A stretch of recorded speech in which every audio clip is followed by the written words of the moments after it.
Diálogos del pensamiento. Puede significar más estar junto a la juventud con una clara conciencia revolucionaria y solamente se siente comprometida en una línea ideológica, política o en una causa. Para conducir un pueblo, la primera condición es que uno haya salido del pueblo. Sistema Universitario de Radio presenta Diálogos del Pensamiento, un lugar de encuentro para las ciencias sociales y humanas. Reflexión, sociedad, investigación, política, análisis, lenguas, debate, historia. Bienvenidos a Diálogos del Pensamiento, el programa radiofónico del Centro Universitario de Ciencias Sociales y Humanidades.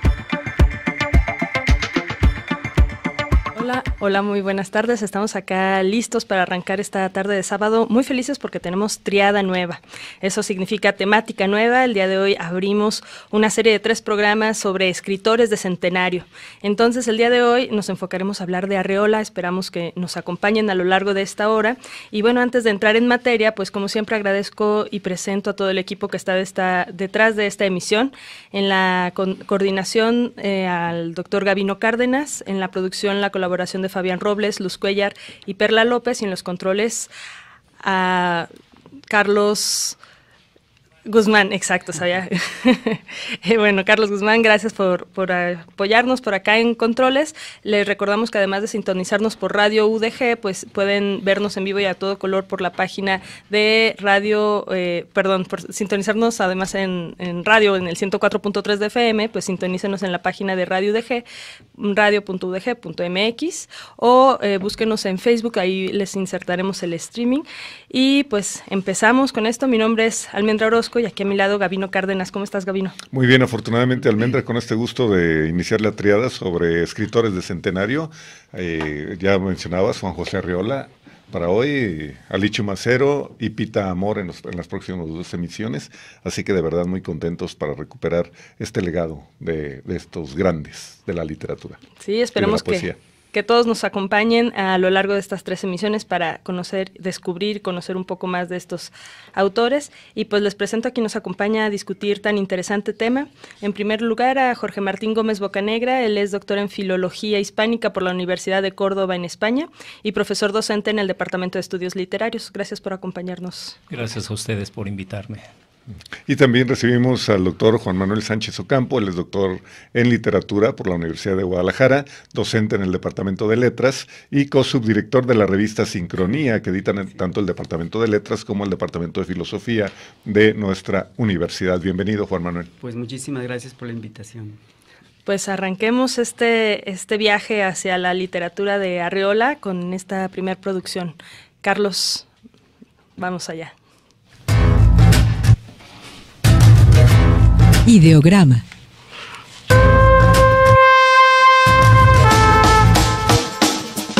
El 21 de septiembre de 1918 nació en Zapotlán el Grande, ahora conocido como Ciudad Guzmán, uno de los más grandes escritores de la literatura jalisciense, Juan José Arreola Zúñiga.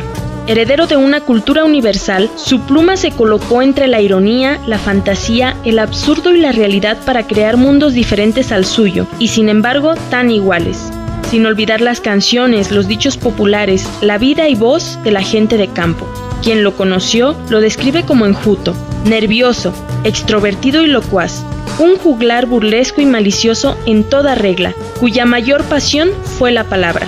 Todo esto queda bien plasmado en sus obras. Antonio Alatorre dice de Juan José: lo que primero impresiona a muchos lectores de Arreola es su brillante maestría, su opulento manejo de la lengua. Esa maestría y ese esplendor lingüístico no son exquisiteces formales, piruetas en el vacío, sino la sustancia misma de un sentir y de una actitud vital. ¿Cuáles son los grandes temas en la obra del autor? ¿Qué hace que un escritor tenga una pluma tan elocuente? ¿Cómo se unen la lingüística y la literatura en su obra? ¿Es notoria la influencia de su vida en su legado narrativo y ensayístico? ¿Se puede sostener la actualidad de la obra de este escritor nacido hace 100 años? ¿Qué aspectos de su obra tendrían relevancia en el mundo actual y por qué?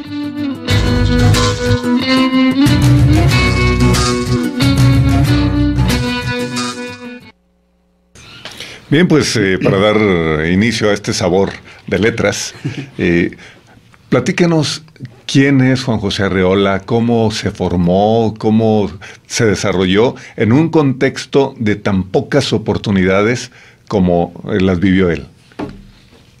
¿Yo? Juan Manuel. Bueno, como ya escuchamos en la cápsula, pues él nació en 1918, ¿verdad?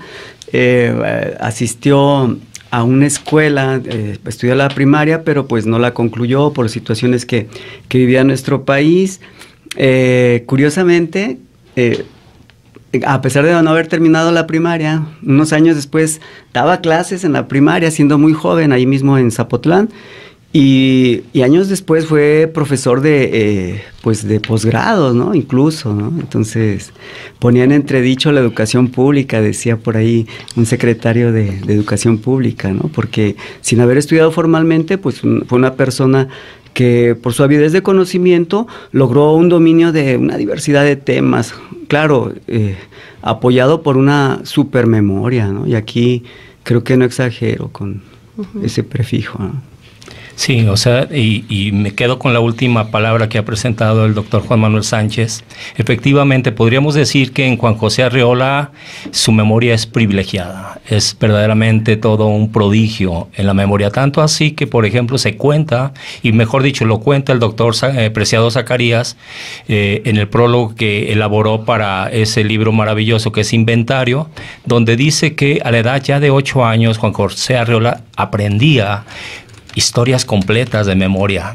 Es decir, desde ese momento deja saber cómo Arreola es alguien que es seducido por la palabra, es seducido por la historia, es seducido por toda la fabulación, es seducido efectivamente por todo lo que podríamos decir el ser humano, que es lenguaje, ¿no?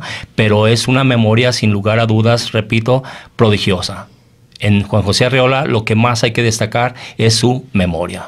Sí. Pero además tenía como un espíritu muy curioso, ¿no? Porque veía, por ejemplo, que pues tuvo como 2,000 empleos, ¿no? Se dedicó a todo.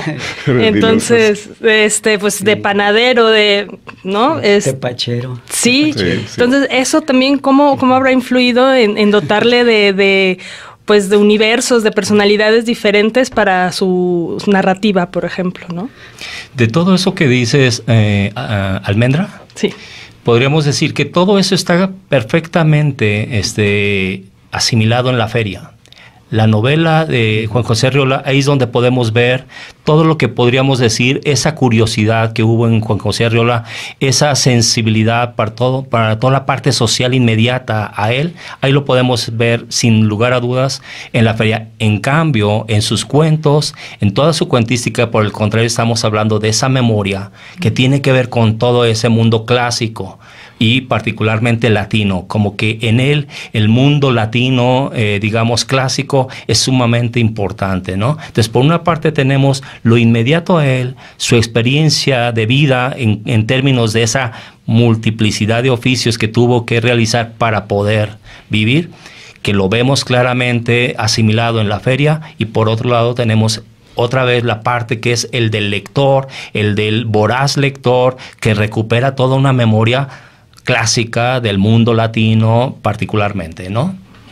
En los últimos años de su vida, de Juan José Arreola, y tal vez no los tan últimos, impartía clases en la Facultad de Filosofía y Letras. Sí. ¿Les tocó a ustedes tomar clases con él? A mí sí, fue mi profesor así de calificación y todo, ¿no? Ajá, sí, bueno, afortunadamente ahí tuve oportunidad de conversar algunas veces con él y pues era muy amable, ¿no? Muy sencillo, yo recuerdo, aunque bueno, quizás mis compañeros de grupo me van a contradecir, porque todos nos queremos llevar el mérito, ¿no? De qué tipo de relación teníamos con Juan José Arreola, que yo, venciendo mi timidez, a veces decía algunos versos de poetas que a él le gustaban mucho, ¿no? Pero fíjate, yo a veces me equivocaba, y él, con esos 2 o 3 versos que yo le daba como pie, él se aventaba todo el poema completo. Y claro, primero me corregía, ¿no? Por ejemplo, yo decía unos versos de López de Olarde que van más o menos así, tirándosela un poquito a él en confianza, porque él era muy juguetón, tiene un sentido del humor excelente. Yo le decía, a ver, maestro, cuando mi eficaz y fértil rosa quede estéril y estorbosa. Y él decía, ¿qué te pasa? ¿Qué te pasa? Dice, yo, a pesar de la edad que tengo, mi eficaz y fértil rosa sigue rozagante. Entonces, pues fue una relación muy, muy padre. Pero bueno, pues te digo, quizás como profesor, bueno, es muy distinto como escritor, ¿no? Y demás. Él sí trataba de cumplir con su papel, ¿no? Y bueno, hay muchas anécdotas al respecto. Esto fue en una maestría, porque él también impartió clases a nivel licenciatura. Sí. Y ahí tuvo como alumnos ahora algunas personas que son excelentes profesores, investigadores, ¿no? Que, bueno. No, yo no tuve la suerte de tenerlo como profesor. Fue, si mal no estoy, cuando dio clases ahí en la facultad, lo que fue la Facultad de Filosofía y Letras, que fue en el 92. Ajá. En ese tiempo fue cuando nos fuimos a España a hacer el posgrado. Por eso fue difícil tener esa oportunidad, ya sea en posgrado o en licenciatura, ¿no? Ya en licenciatura ya la habíamos terminado. Sí. Sí, los salones estaban abarrotados, bueno, los de licenciatura, sí. ¿Donde él daba clases? Sí. ¿Y es verdad que llegaba con capa y sombrero? Claro que sí. Sí, su copa de vino siempre. ¿En serio? ¿En la mano? Por supuesto. Bueno, yo no quería mencionar eso. No, bueno, pues no esto es súper conocido. Era para él, mi estimado Juan Manuel. Bien, yo creo que en este contexto precisamente del cómo era, y ustedes que tuvieron la oportunidad, particularmente Juan Manuel, de tenerlo en las aulas, yo lo conocía porque éramos compañeros laborales, profesores los dos, en aquel momento. Siempre nos gana Gavino. Es la edad. Y de ahí que, es decir, cómo una persona, ya usted lo mencionaron, ¿qué hace que una persona sea tan elocuente en su pluma? Ya mencionaron la memoria, sí, todas estas experiencias de vida, estos universos construidos a partir de todo lo que hizo, pero que es Juan José Arreola, que podía hablar desde fútbol hasta los clásicos, es decir, de toda una gama de textos y toda esa todo lo prolífico de su mente, tenga esa pues esa coronación como escritor, ¿no? ¿Qué hace que un escritor desarrolle de tal manera esta potencialidad?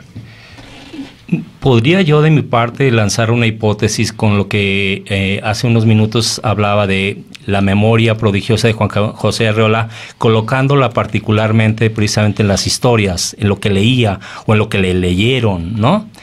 Yo creo que en la infancia, cuando se tiene una experiencia de ese tamaño, que es aprenderse de memoria de una manera, digamos, amorosa, no obligatoria, no por coerción como a veces pasaba, sino simplemente por ese placer que se tiene respecto de no solamente tener el control de la frase, de la idea, sino de la historia misma. O sea, tener algo completamente en la memoria, con todas sus partes, pues yo creo que es para hacerlo, tenerle un amor y vivir la pasión por la palabra. Si no se tiene amor ni pasión por la palabra, es muy difícil que llegue a esa maestría de la elocuencia, como bien lo has planteado, Gavino. Esa es mi hipótesis. La infancia es fundamental para tener esa conexión de prodigio en torno a la memoria y el placer por la palabra. La literatura era entonces en Arreola una especie también como de fuga, ¿no? Le gustaba crear estos universos paralelos. Digo, a lo mejor en su infancia leía tanto por olvidar un poco la situación que estaba viviendo Jalisco en la cristiada y después inventaba. Él decía que era sobre todo como un actor, ¿no? Le gustaba como inventar tal vez estas otras posibles vidas. Pues para seguir recordando a Arreola, vámonos a este primer corte. Enseguida regresamos, quédense con nosotros y en esto que es Escritores de Centenario. Volvemos. Diálogos del Pensamiento, el programa radiofónico del Centro Universitario de Ciencias Sociales y Humanidades. Regresamos.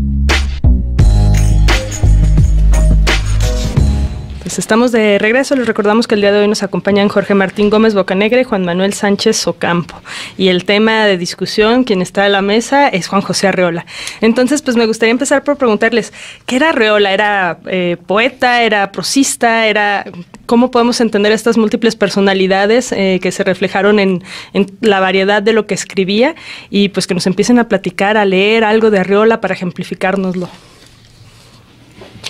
Bueno, pues yo diría que que era hombre y que nada del humano le era indiferente, ¿no? En realidad para mí Juan José Arriola fue una persona hecha de palabras. Él aprendió poemas mucho antes de aprender a leer.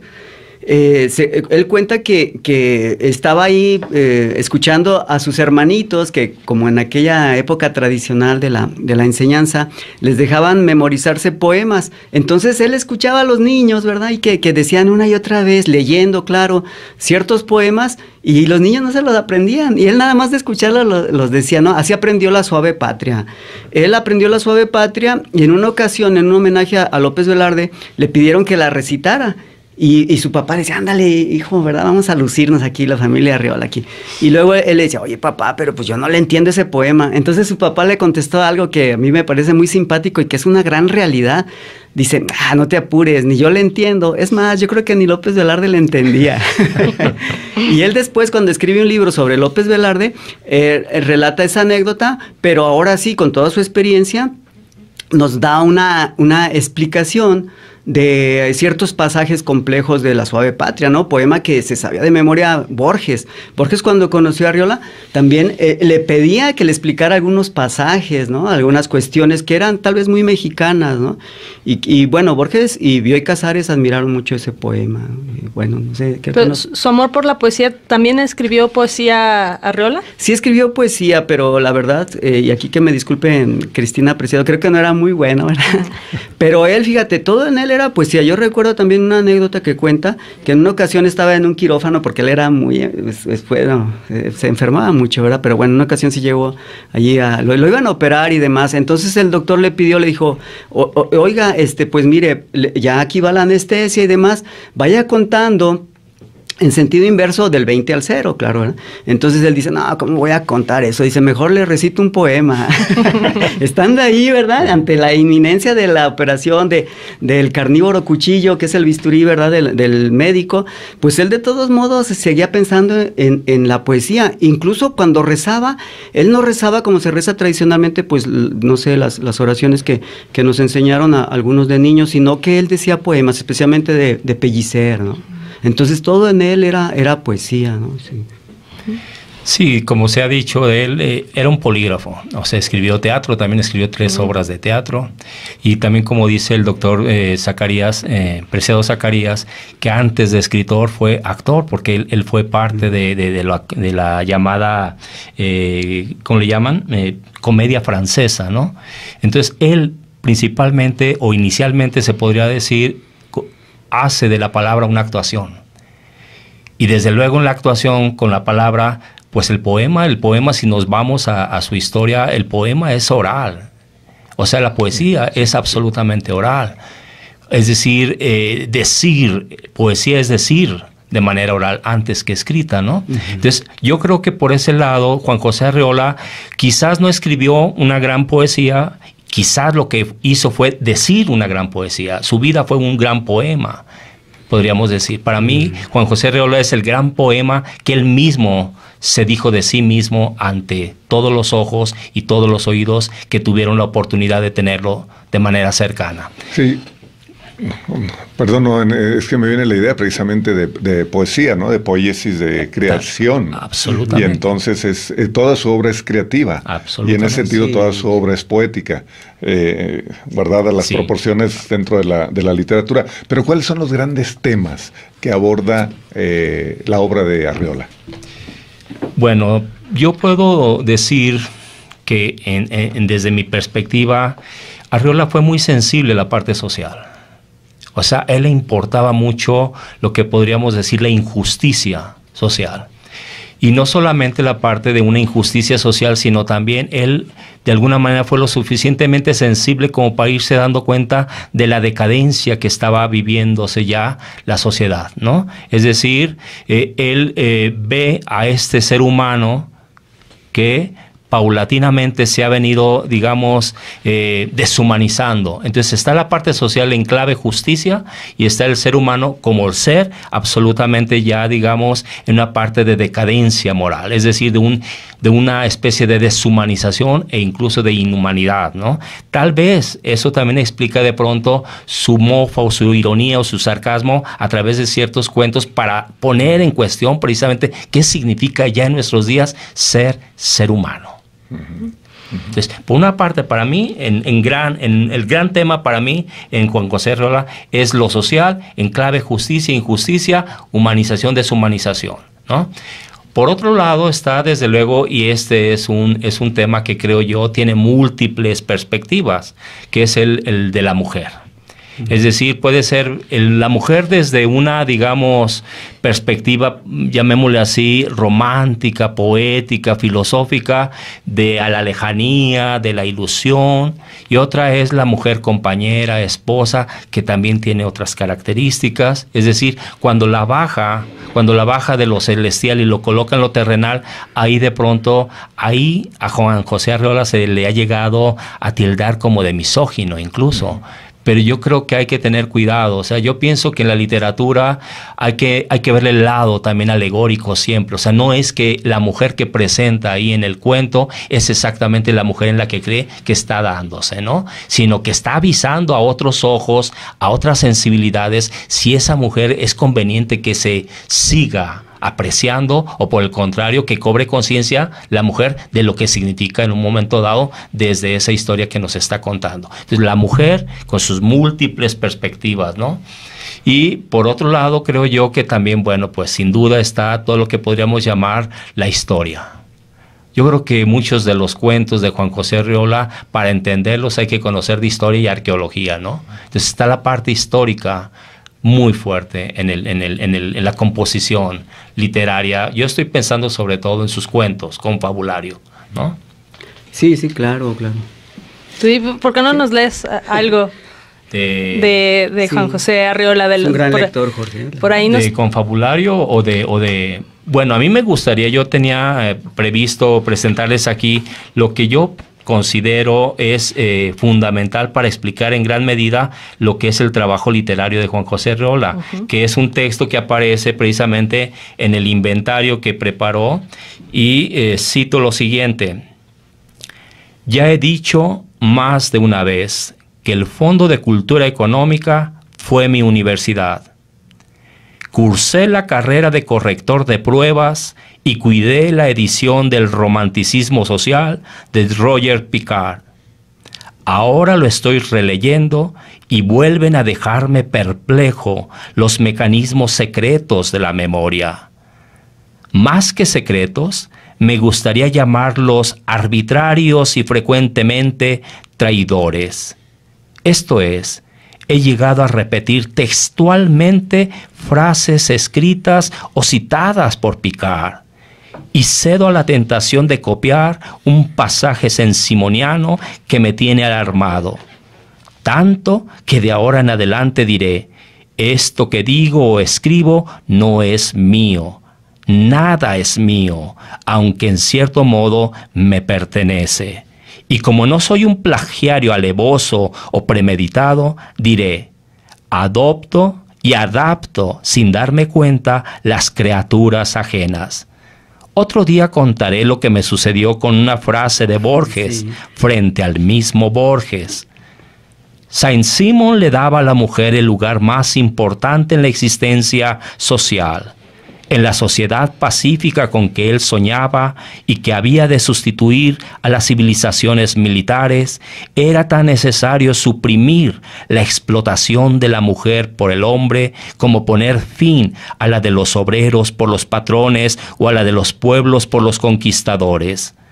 Los saint-simonianos quieren instituir un reino de justicia, de paz y de amor.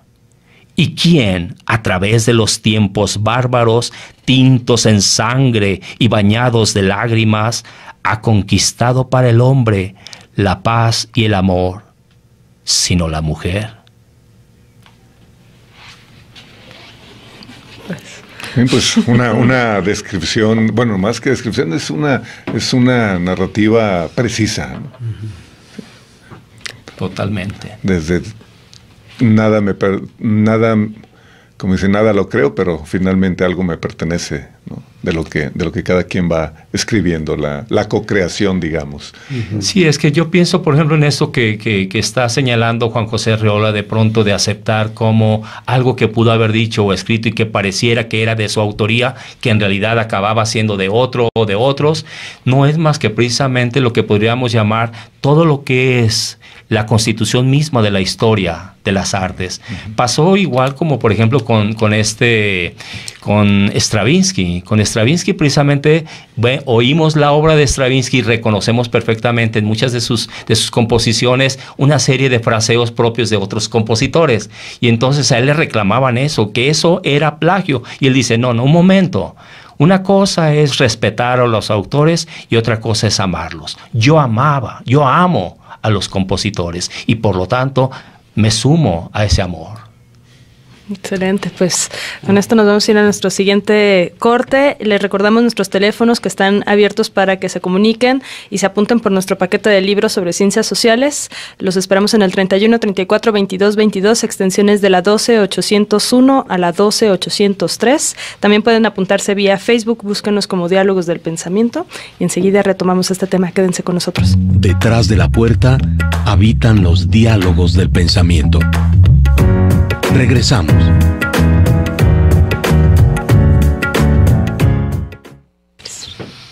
Bien, pues seguimos aquí con Juan José Arreola y en la mesa a Jorge Martín Gómez de Bocanegra y a Juan Manuel Sánchez Ocampo del Departamento de Estudios Literarios y del Departamento de Letras, respectivamente, hablando de la obra precisamente de Arreola. ¿Se puede hablar de un estilo único de Arreola? ¿Cómo se unen también la lingüística y la literatura en la obra de Arreola?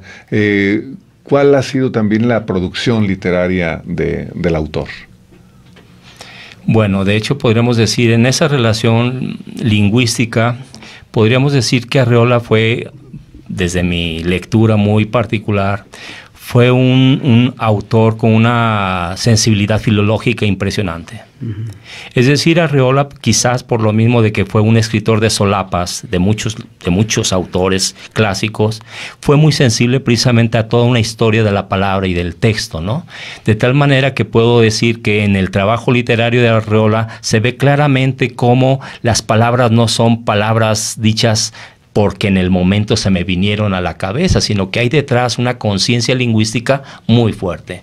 Lo podemos ver, para mí un ejemplo clarísimo de esto es en ese libro de Balística, se llama así Balística, donde está dando una cátedra. Sí. Está dando una cátedra de toda una serie de artefactos propios de la guerra antigua, todo lo que podríamos llamar las armas de las guerras antiguas, pero cómo las diferencias para hacer precisamente la imagen referente al objeto se cambia en cada uno de los términos. Entonces ahí vemos para mí claramente a un Arreola filólogo exquisito. Y podríamos decir en otros casos también, sí, cuando traduce, lo hace también teniendo en consideración toda esa parte filológica, ¿no?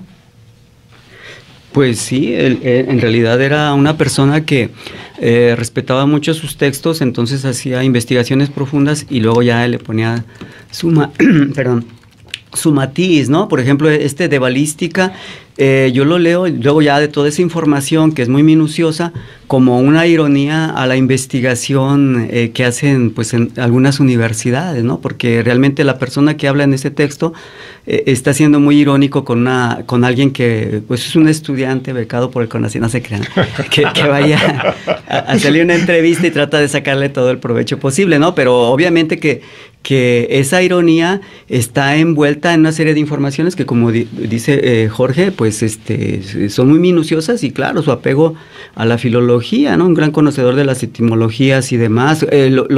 Los textos, los títulos de sus textos, los nombres de sus textos están muy cuidadosamente elegidos, ¿no? Y bueno, pues sí es. Jorge trae preparado una lectura donde habla de la gramática, ¿no? Sí. Sí. Puedo sí, hacer eso. Claro. Es que Arreola era muy sensible y muy crítico, sensible y crítico, que hay que sumar esto. Precisamente en este mismo de inventario tenemos el siguiente texto en torno a la gramática y dice: creo que muchos lo saben. Hace 25 años que declaré mi guerra a la gramática.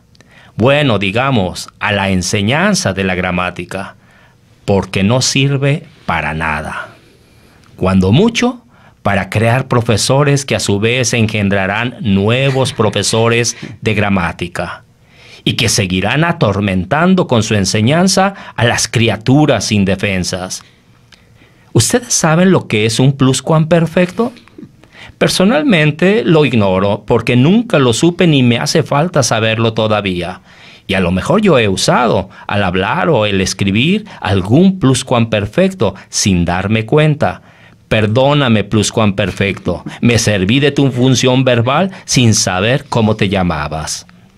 ¿Se han dado ustedes cuenta de cómo los niños aprenden a hablar? Chocolate por la noticia, como dice Borges, pues aprenden hablando, como a caminar caminando, porque nos oyen hablar y se dan cuenta de que nos entendemos, o cuando menos fingimos entendernos. Para ellos, por fortuna, creen que nos entendemos y comienzan a usar el lenguaje, a veces con facilidad sorprendente, a pesar de todo ese complejo sistema de las conjugaciones y los tiempos, a veces tan por completo pasados de moda. En vez de toda esa nomenclatura inútil de verbo y adverbio, de sujeto y complemento, de caso y de género, de tropo y sinonimia, de sindéreto, solecismo, anacoluto y gerundio, yo quisiera que se les ayudara a los niños a escribir, no tan solo a dibujar las letras. Por favor, enseñemos a los niños a escribir sin que se den cuenta, tal y como los enseñamos a hablar. Y si quieren saber un día cómo se llaman las palabras y qué nombre les damos a todos los disparates y aciertos del lenguaje, allá ellos, que los busquen en libros, ya para entonces debidamente empolvados, y que se diviertan a costa de nosotros, los profesores de gramática parda. Yo, tú y él también, como todos vosotros, somos los inocentes culpables. No sabemos conjugar vida y verdad. Pues no, nos deja... Sí. Nada más no busquen anacoluto en el diccionario, que es esa palabra que utiliza Arreola. ¿Por qué? Es lo primero que vamos a ir a hacer. Bueno, solecismo sí lo encuentran, anacoluto no. Todos los tropos, ¿no?, que están ahí en la misma creación y que Arreola es un maestro de todas las formas literarias y de las expresiones, sí, ¿no? Y ahora, ¿qué nos podrían decir sobre la cantidad de producción literaria que tuvo Arreola? Porque, bueno, no sé si pasa como un poco como con Pedro Páramo, con Juan Rulfo, ajá, exacto. Si tuvo poco, o sea, ¿se puede considerar que tuvo poca producción literaria o cómo consideran esto ustedes? Bueno, yo puedo decir que Arreola, como creo yo, pasa con otros personajes de la historia de las letras, al ver tanto de lo que se ha escrito, se cobra tal conciencia de tanto que se pregunta uno quizás, ¿y para qué va lo que escribo y publico ahora, no? Yo pienso que Arreola fue un autor que consideró su trabajo literario como de orfebrería, es decir, algo más bien breve, pero sustancial. No grandes cantidades, como que las grandes cantidades no eran lo más importante. De ahí que puede uno ver cómo efectivamente lo que publicó no es mucho.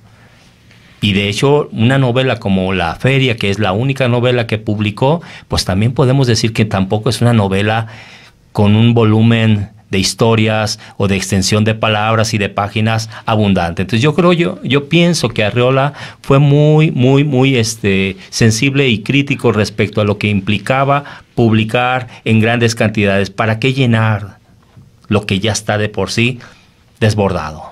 Me parece. Es mi hipótesis. Y parece además que la producción literaria, pues cuentística, y esto fue como más bien en sus años más de juventud, ¿no? Después ya se dedicó a otras cuestiones, ¿no? Sí, digamos como tallerista, como editor, fue muy generoso. Arriola también hay que reconocer esa parte de la generosidad, porque bien podemos saber cómo escritores como Carlos Fuentes, como José Emilio Pacheco y tantos otros, en gran medida también se debe a la generosidad de Juan José Arriola, ¿no? Sí, él fue el que publicó a Julio Cortázar, ¿no? Por primera vez, sí, es algo poco conocido, ¿no? O la primera novela de José Agustín, sí, también es gracias a Juan José Arriola. Entonces hay que ver ese lado también de generosidad. Y bueno, yo también pienso que de alguna manera con ellos saldó una deuda que fue también con el confabulario, que fue posible también publicarlo con el apoyo de una beca que le da Alfonso Reyes, ¿no? ¿Cuál fue? ¿Si confabulario? Lo que pasa es que la historia de sus libros es un poco compleja, ¿no? Como aparecieron la primera vez, él llega a un momento donde los recoge, los revisa, ajá, y junto con Díaz Canedo, en la editorial Joaquín Mortis, deciden ordenarlos de acuerdo pues a un criterio estético, ¿no?, que tiene Arriola. Entonces él decide reunir sus textos que él considera más importantes en un libro que se llama Confabulario, y entonces, bueno, ya les da otro orden. Después aparece Bestiario. Pero sí, me equivoqué, es cierta, el libro que hace posible que Arriola precisamente edite, gracias a la beca que Alfonso Reyes da a través del Colegio de México, fue el de Varia Invención. Fue Varia Invención, que es el primer libro de cuentos publicado en volumen. Sí, porque él publicó en periódicos, en revistas, pero como volumen es en cuando con ayuda de esta beca de Alfonso Reyes, a través del Colegio de México, publica ese primer libro en 1949, sí, que es Varia Invención. Y es curioso también que Juan José Arriola, bueno, en los textos, en los títulos, desde Inventario, Confabulario, Bestiario, él puso el nombre al programa que tuvimos en el Departamento de Letras durante 15 años. Letrario. Ese fue bautizo de Juan José Arriola. Letrario, sí. Directamente, ¿no? Entonces, ¿y por qué le preguntábamos por Letrario? Dice, es que hay todo un armario sí, de letras que se abren y se abrirán para los radioescuchas, ¿no? Estaría muy de moda con todos los sitios que se han estado abriendo en Guadalajara, entonces, ahorita. Ya saben, la tetería, ¿no? Pues vamos. Pero no hay tetario. O sea. Bueno, es cierto. Pero etario sí. Vamos a ir a escuchar este pequeño extracto de un cuento de Arriola para familiarizarnos con esto, y regresamos. Parábola del trueque.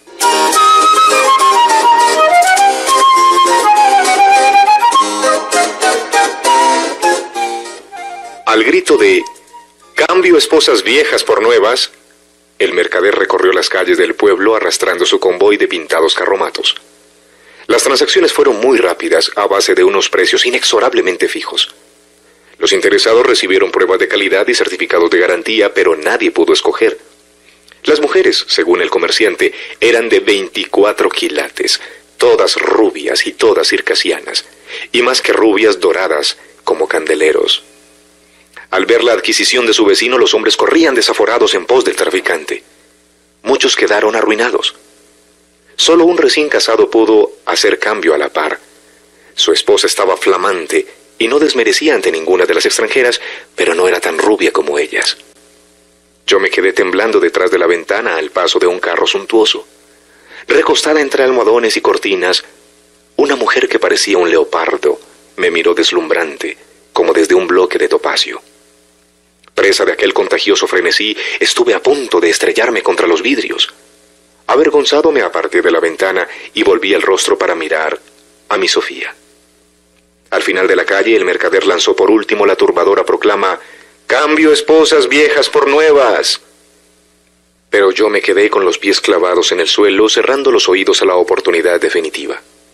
Afuera, el pueblo respiraba una atmósfera de escándalo. Sofía y yo cenamos sin decir una palabra, incapaces de cualquier comentario. ¿Por qué no me cambiaste por otra?, me dijo al final, llevándose los platos. No pude contestarle y los dos caímos más hondo en el vacío. Nos acostamos temprano, pero no podíamos dormir. Separados y silenciosos, esa noche hicimos un papel de convidados de piedra. Desde entonces, vivimos en una pequeña isla desierta, rodeados por la felicidad tempestuosa. El pueblo parecía un gallinero infestado de pavos reales. Indolentes y voluptuosas, las mujeres pasaban todo el día echadas en la cama, surgían al atardecer resplandecientes a los rayos del sol como sedosas banderas amarillas. Ni un momento se separaban de ellas los maridos complacientes y sumisos. Obstinados en la miel, descuidaban su trabajo sin pensar en el día de mañana. Yo pasé por tonto a los ojos del vecindario y perdí los pocos amigos que tenía.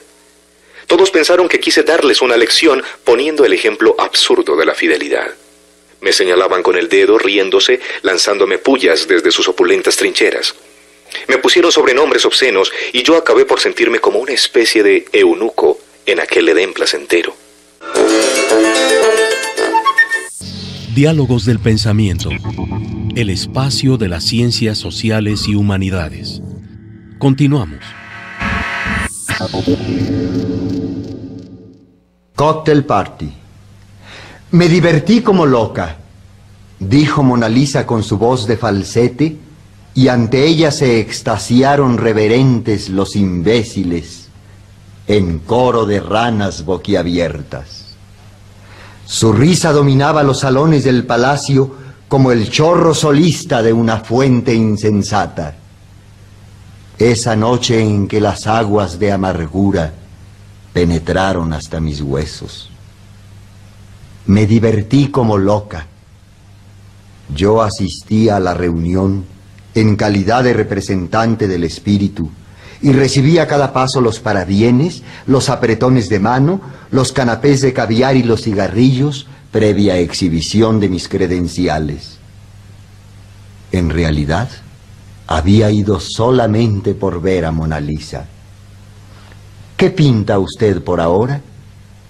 Los monstruos de brocado y pedrería iban y venían en el acuario de humo, de arrayán venenoso y gorgoritos. Ciego de cólera, y haciendo brillar mis linternas de fósforo en la sombra, quise atraer la atención de Mona Lisa hacia las grandes profundidades. Pero ella solo picaba en anzuelos superficiales, y los elegantes de verbo ampuloso la devoraban con los ojos. Me divertí como loca. Finalmente, tuve que esconderme en un rincón de la fiesta, rodeado por falsos discípulos, con mi vaso de cicuta en la mano.